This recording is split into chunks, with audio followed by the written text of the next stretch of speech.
Yo, Bakayalo, Kono Yalo, et oui, on se retrouve pour le premier résumé de One Piece, chapitre 1097. Oui, l'agent des secrets des États-Unis d'Amérique du Nord, ils sont au taquet, ils sont déjà là derrière Oda. Boum, tu fais pas de pause? Bah nous, on est là, on ne fait pas de pause non plus. Hop, on te chope ton résumé, paf, on le met en ligne. Donc direct, on peut regarder déjà ce qui va se passer par rapport au chapitre 1097.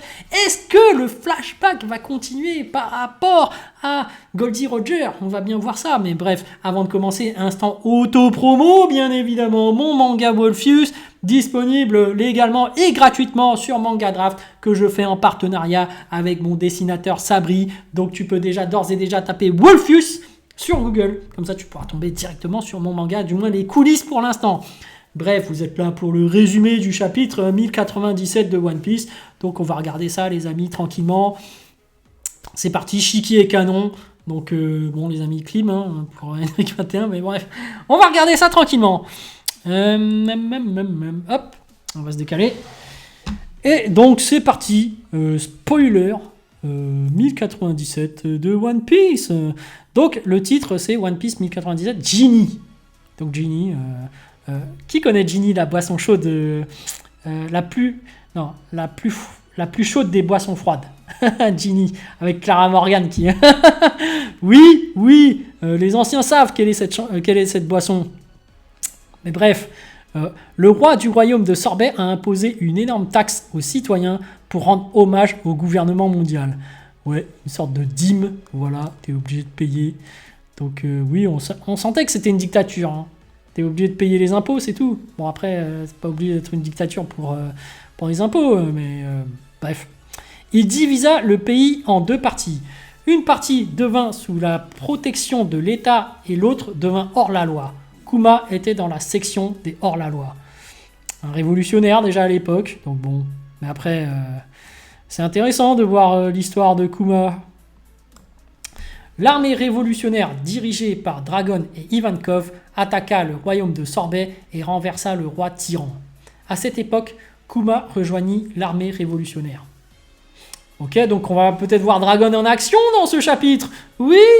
Donc c'est vrai qu'il y a une hype par rapport à Dragon parce qu'on l'a jamais vu combattre, mais le mec est quand même le chef de l'armée révolutionnaire. C'est le père de Luffy. On s'attend à du lourd par rapport à ce personnage.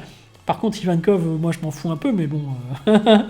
Bref, on attend du lourd par rapport à Dragon, mais surtout qu'on dirait que le roi tyran, donc Kuma, semble le point central de nombreuses intrigues.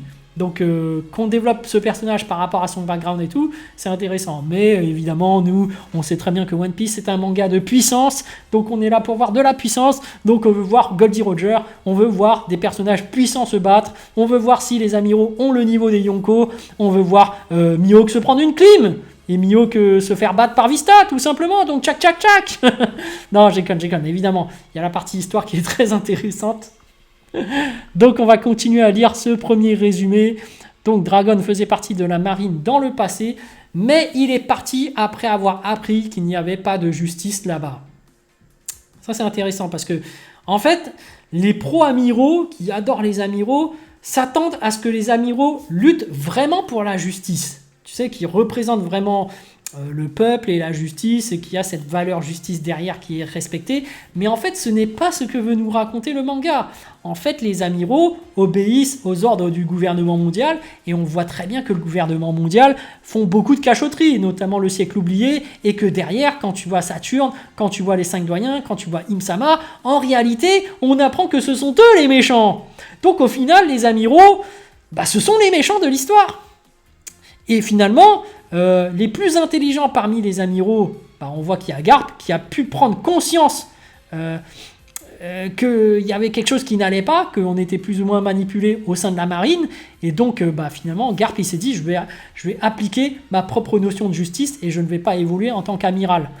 Et c'est intéressant de voir que Garp finalement n'est pas aussi bête, et que finalement Dragon s'il est parti, c'est qu'il était capable de juger de par lui-même et qu'il s'est dit en fait je me rends compte qu'on est un peu manipulé, on est endoctriné. Donc finalement est-ce que les pro-amiraux continuent à être endoctrinés et croire que les amiraux sont des gentils dans l'histoire? Mais après on parle juste de puissance évidemment.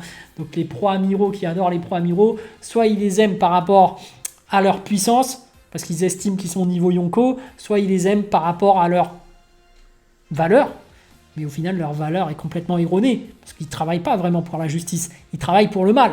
Ils sont complètement manipulés, et on voit très bien que les dragons célestes, à qui ils obéissent, c'est des ordures. On voit très bien que les 5 doyens, c'est des cachotiers, c'est des ordures. On voit très bien que Imzama, c'est une ordure. Et qu'au final, les gentils, c'est Luffy, c'est les pirates. Notamment quelques pirates, évidemment, parce qu'on sent bien que Barbe Noire, c'est pas vraiment un gentil, mais c'est très nuancé, en fait, dans ce monde. Surtout chez les pirates, et aussi chez le gouvernement mondial et chez la marine.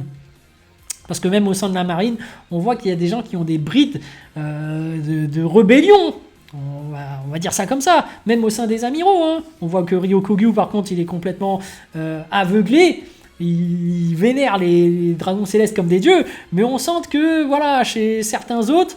Bon, évidemment, Kizaru, non, il obéit aux ordres. Mais voilà, chez certains autres, peut-être qu'il y aura un petit truc. On sait pas trop, mais bref... il y a 14 ans, Kuma et Ginny étaient commandants de l'armée révolutionnaire. Ok, donc ils ont le niveau commandant, quoi. C'est ça. Quand on dit commandant, premier commandant, mais est-ce que c'est des seconds commandants? C'est des YC3 alors, c'est ça qu'ils veulent dire. C'est des Shichibukai ou c'est des YC3? C'est quel niveau de puissance? Mais bref, on va arrêter avec ça, mais bref. Fin du chapitre, Dragon reçoit la nouvelle de l'enlèvement de Ginny. Ah, Dragon, est-ce qu'il va enfin réagir? Nous, on l'attend, hein, parce que pour l'instant, on ne voit pas beaucoup en action. Comme pas mal d'autres, mais bref. Voilà, petit résumé du chapitre 1097 de One Piece. Donc, on attend de voir le résumé détaillé. Et puis, j'ai la flemme de regarder le chapitre, parce que voilà, c'est mieux de regarder les résumés. On est là en train de regarder un light novel. Voyez-vous comment c'est cool de regarder que des résumés.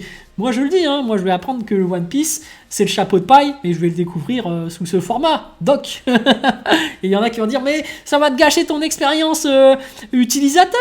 Non, moi, j'aime bien. Moi, j'aime bien, je le dis. Hein. De toute façon, on sait déjà que le One Piece, c'est le chapeau de paille. Je vous le répète jour après jour, sans cesse. Donc, au bout d'un moment, si ça rentre pas, bon, évidemment, c'est théorie, hein, je le répète, mais dès que ça va arriver à la fin du manga et qu'on va apprendre que c'est pas le chapeau de paille, les amis, je disparais. Je vais non, j'ai jamais regardé One Piece. Moi, j'ai toujours été un fan de Naruto et Dragon Ball. Allez sur ma chaîne Je Fonce. Je supprime ma chaîne Je Fonce Prime. je déconne. Évidemment, en plus sur Je Fonce Prime, je raconte beaucoup d'autres choses par rapport aux autres mangas, donc évidemment non, je me prendrai une clim, je ferai un Gare du Nord et je ferai la manche, je ferai un genou avec Henrik 21 à côté de moi, mais bref, voilà. Allez, sur ce, je vous dis donc à plus dans le bus, ou plutôt à plus tard dans le car, ou plutôt à bientôt dans le bateau.